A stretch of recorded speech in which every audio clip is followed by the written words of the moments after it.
Well, good morning and welcome back to the channel. I'm Ron Brown with Tech for Senior. This is March 30th when I'm recording this. Well, I can tell you next week on April the 2nd, my two grandchildren in Adelaide are going to be so excited. It's like Christmas again. Also, my grandchild in Addis, Ethiopia, is equally excited, as are all the kids around the world. What is so exciting about April the 2nd next week? Well, it's when Nintendo's new Switch 2 will be available for pre-order. This is a big deal. Now, I understand if you're watching this, you're likely a senior. You probably don't do gaming, and you even maybe think this is a bad idea for kids. But this is an event that is big news, and most kids around the world will want a Switch 2. Now, as grandparents, I thought I would put together a video that would help you understand this and maybe make some recommendations on games that you could buy for your grandchildren that will likely end up getting one of these devices. Now, I've enlisted my daughter, who's an international educator. She's taught in Japan, New Zealand, Singapore, China, and is currently in Africa. She's an internationally recognized speaker and has been kind enough to give us a short review of the Switch and also some games and how these games are played. So let's see what Jennifer has to say. So I'm here to talk about Switch games. If your family or grandchildren or anybody you know has a Switch, I'm here to offer some tips on things to look for if you want to get a new game. So first of all, I would say my family were not really into video games before we got the Switch.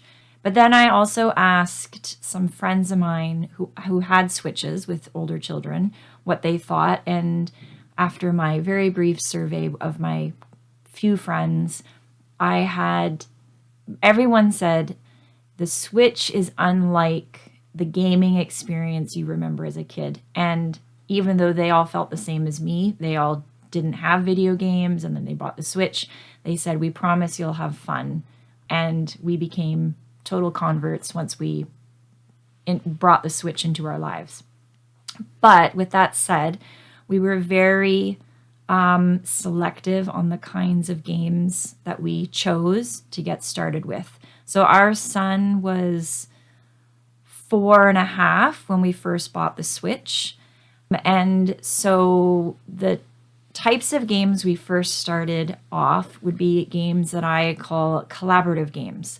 So these are games where you can have multiple people play together. So if you know what the Switch looks like, it's got the black middle piece, and then it has the two pieces you use to play games on either end. So the fun thing about the Switch is those come off, and then I can have one, my son can have one, and we had extra controls so that my husband can play, and then we bought extra controls so that when our son's friends came over, they could play as well. And what the collaborative games are is they are games. When you enter the game, you play it together. So the goal of the game can only be achieved by playing collaboratively. And so this was how we first started. So we had the classic Mario Kart. There's a game called, I think, Mario Party. And another one was called Overcooked. Yeah, so when we first bought these games, we loaded them up and played them, and they were really, really, really fun.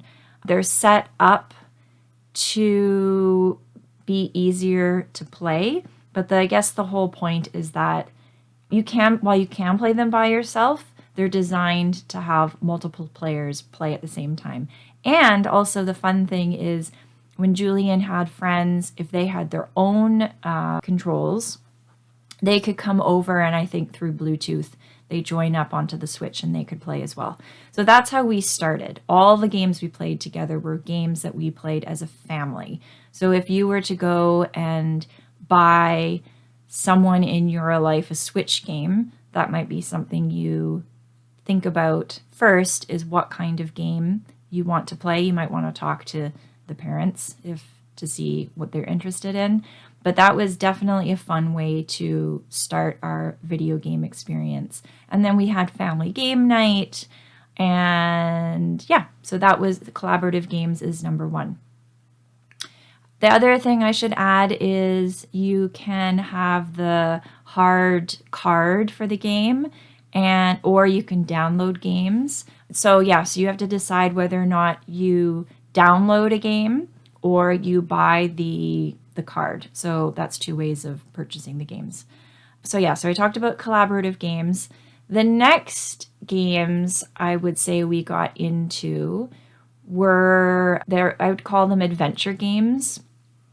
So the one that is still to this day the most popular is called, well, one is called Zelda. So there's Zelda Breath of the Wild and Zelda Tears of the Kingdom. Animal Crossing. It's called Animal Crossing. And so what these games are, these are not multiplayer games. These are adventure games. And so your character has a story and a plot, and you've got to travel along. There's usually side quests that you can go on that lead you a little bit away from the main quest. And these, we got our son into these when he was a bit older than maybe just after 5 years old. The fun thing about side quests, even if you can't play them multiplayer, is the community around them. So our son is a Zelda geek, and he's got a few friends, other friends who play Zelda. And when they get together and talk about Zelda, they just know about the characters. There's a whole other language that they learn about. And I have to say, I don't mind him playing so much of this on his own, because it's almost like he's involved in a movie. So I would say the two Zeldas, Breath of the Wild and Tears of the Kingdom, are phenomenal. And then Animal Crossing is another adventure game, but it's directed towards younger children. And then this year, Luigi's Mansion, I think, came out. And that's what we got our son this year for Christmas. Thinking it was multiplayer, but it's not. It's an adventure game that he plays by himself, so we were a little bit sad about that. But again, it's another game where he's got a plot, a goal, and he goes along the storyline. And now with the way the games are set up, like when you start these games, there's often 20 minutes of just intro of how to use the controls. So it really does work for the younger kids, and they really get into it. There's one more game I would say that is pretty fun too, or a type of game. This is called Splatoon. Splatoon is a game where, the type of game where if there's another player who owns it and they're in a different place, then you can join and play together. So we live in Ethiopia, and our son has Splatoon, and his cousins in Australia have Splatoon. And so they can join the game together and play in the game together. So it's not multiplayer in that if myself or my husband want to join, we can join with him. We can't do that. It's only multiplayer when both parties have the game. But that is another fun type of game. If you've got grandchildren in different places, then that would be a fun game to investigate, a kind of game to investigate so that they can play together. Oh, another multiplayer game that's very popular is, of course, Minecraft. If you know Minecraft, we used to just have it on the iPad. Now we have it on our Switch. And again, all of Julian's friends come over, and the screen splits into different quadrants, and then they can do Minecraft missions together. So that's some general things to think about with Switch games. So just to review, you can have collaborative games, what I call collaborative games, where everyone plays together with a common goal. And those are Mario Party, Overcooked, and Mario Kart.